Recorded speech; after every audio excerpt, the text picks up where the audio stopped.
change you want to see. Sometimes there is a change that is needed. Something needs to be done.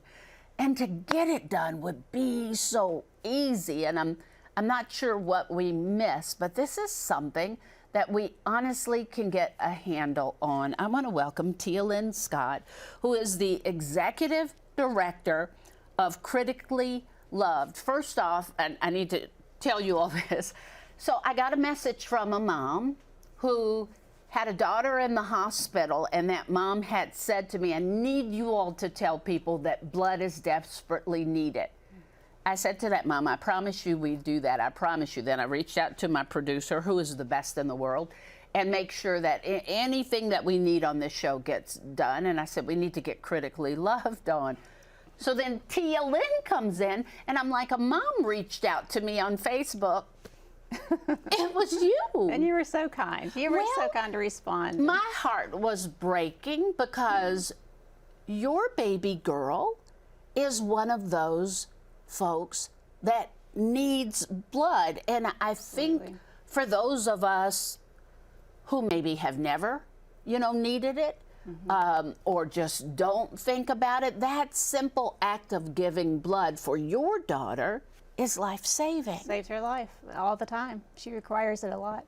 And just this last 2 weeks, she needed 3 units of blood to save her life. And if it wasn't for people donating, she simply would not be alive. And she's required over 50 units of blood in the last year alone. Okay, so I don't mean to make this hard, but I need to get the message out.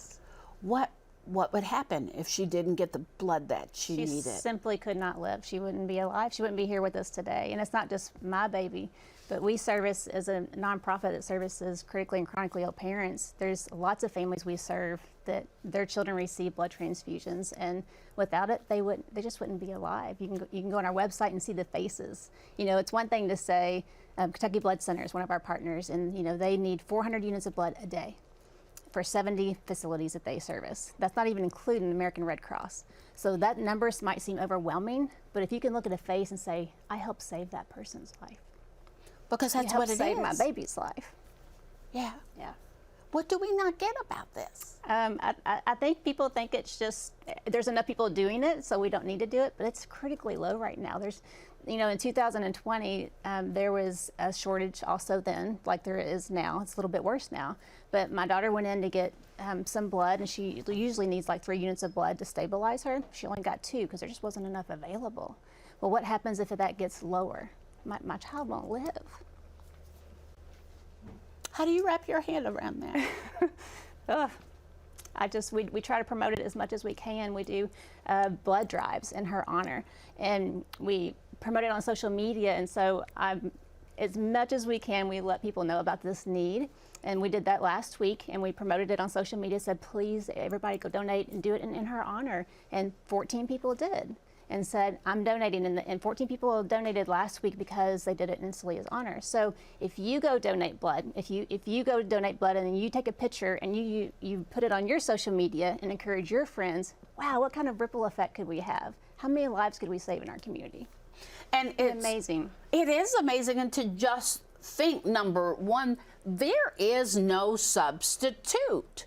There's not like for bones and things like that, we have all kind of things we can just pop in there. But for blood, there's no artificial substitute. And these pictures that you're seeing right now, these are the families we serve. These are, that little Jai, she is so precious, and she needs blood to stay alive. And the John that you just saw, he's an individual that has, he's diagnosed with autism, and he's fighting with leukemia. And needs blood. And this Theo, he's getting ready to have another open heart surgery. And look at that we service. How sweet is that? That face? And these are the faces that you all are saving if you just take an hour out of your day and go donate blood. So here's the thing that makes me crazy. Just like you are pleading for your daughter and all of those, because you know them, you started Critically Loved for this purpose. When it's our family, we want it done. Right. If it was your child or your mom or your dad, we want it done right now. Why is it not done? but we have to do it. All of us have to Right. do it. We all pitch in. So if you do it in honor of one of those children's faces that you just saw, or in honor of someone you know that's had a blood transfusion, you can really have that ripple effect by encouraging your other friends to do the same. Because my daughter would not be alive if it wasn't for other people donating. And there's so many people who have that great need. Or what if you just did it because you have blood? Yeah, that's right. Hello. Because you're a good person. You got blood and you're a good person and you care. Now, some people cannot give. Absolutely. I cannot give. Right, I can't because either. because of the medications that I'm on and the diseases that I have for these medications and that I've had cancer.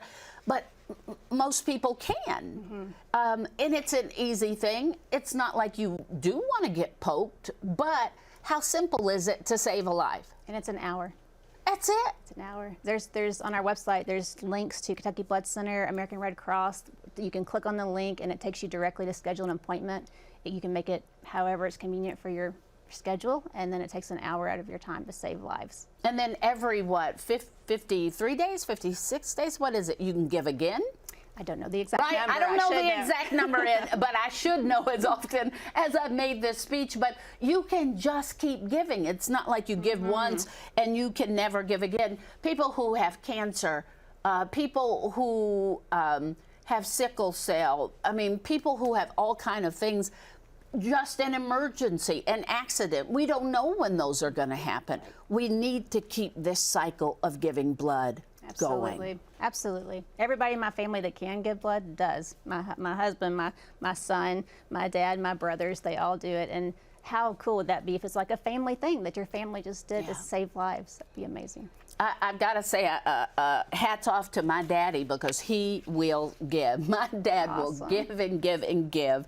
Is there anything else you want to make sure that the public knows? And I thank you for coming. Just that it can be done safely, even during COVID. It's something they take great strides in making sure that you're safe when you give blood, and it's not hard. It's just please do. Please. I mean, honestly, you can go to criticallylove.org/blood drive for more information. You can contact a blood center, the Red Cross. You can even have your own. I ask them to pull up in front of WAVE all the time, and I bug people in this building. That's say, awesome. Excuse me, have you not got yet? See, I just go to every desk. Can you give? Can you give? Can you give? And you can do that too for whatever group you're in or however you want to do it. Absolutely.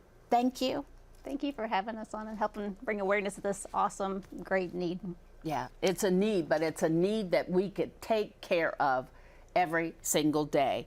criticallylove.org/blood drive. Thank you very much, and I'm praying for your sweet baby. Thank you. Absolutely. All right, everybody, hang on. We're going to get you motivated with Fonz Brown. Stay with us.